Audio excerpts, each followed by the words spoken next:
জরুরি ভিত্তিতে গ্যাস, বিদ্যুৎ ও জ্বালানি সংকট সমাধান করে নিয়মিত মজুরি প্রদান, কর্মসংস্থান ও উৎপাদন ব্যবস্থা নিশ্চিতের দাবিতে বিক্ষোভ মিছিল ও সমাবেশ করেছে বাংলাদেশ গার্মেন্টস এবং সোয়েটার শ্রমিক ট্রেড ইউনিয়ন কেন্দ্র। সকালে জাতীয় প্রেস ক্লাবের সামনে এই কর্মসূচি পালন করে সংগঠনটি। এই সময় নেতাকর্মীরা অবিলম্বে গার্মেন্টস শিল্প সেক্টরে মজুরি বোর্ড গঠনের তাগিদ দিয়ে বলেন, ক্রমবর্ধমান জীবনযাত্রার ব্যয়, মূল্যস্ফীতি এবং নিত্য প্রয়োজনীয় পণ্যের লাগামহীন মূল্যবৃদ্ধির বিপরীতে বর্তমানে নগদ নিয়ে এলো হার নামানা হার অফার।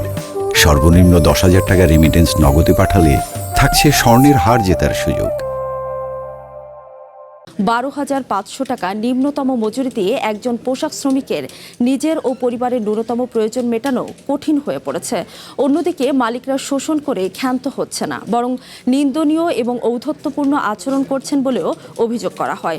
চলতি আগস্ট মাসের মধ্যে গার্মেন্টস শিল্প সেক্টরে নতুন মজুরি বোর্ড গঠনের জোর আহ্বান জানান বক্তারা। বলেন, অন্যথায় শ্রমিকদের সঙ্গে নিয়ে কঠোর আন্দোলন গড়ে তোলা হবে।